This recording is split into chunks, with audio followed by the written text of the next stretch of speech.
চাঁদপুরের শাহরাস্তি উপজেলার চিতোষী পশ্চিম ইউনিয়নের আয়নাতলী বাজারে আওয়ামী লীগ কর্মীর অস্ত্রের মহড়ায় আতঙ্কিত হয়ে উপজেলা তাঁতি দলের আহ্বায়ক এস.এম. ফিরোজের মৃত্যু হয়েছে। এ ঘটনায় এলাকায় থমথমে পরিস্থিতি বিরাজ করছে। এ ঘটনায় ছাত্রলীগের এক নেতাকে আটক করেছে শাহরাস্তি থানা পুলিশ।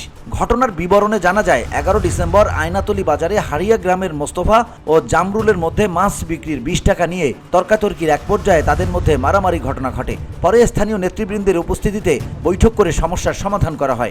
ওই ঘটনার জের ধরে মাছ ব্যবসায়ী মোস্তফার সমর্থনে স্থানীয় আওয়ামী লীগ নেতা ও মাদক কারবারি শাহাদাত হোসেন মীমাংসিত বিষয়টি নিয়ে বিরোধিতা করে দলীয় কর্মীদের নিয়ে আয়নাতলী বাজারে জড়ো হয়। এক পর্যায়ে শাহাদাতের ছেলে ছাত্রলীগ নেতা শান্ত পৌর এলাকা থেকে তার কর্মী বাহিনী নিয়ে দেশীয় অস্ত্র সহকারে উপস্থিত হলে স্থানীয় লোকজন পরিস্থিতি সামাল দিতে এগিয়ে আসে।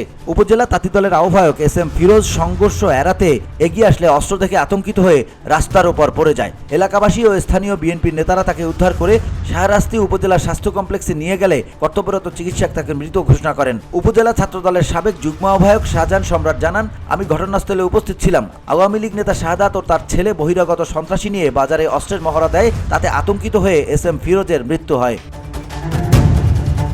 VOD Bangla news desk.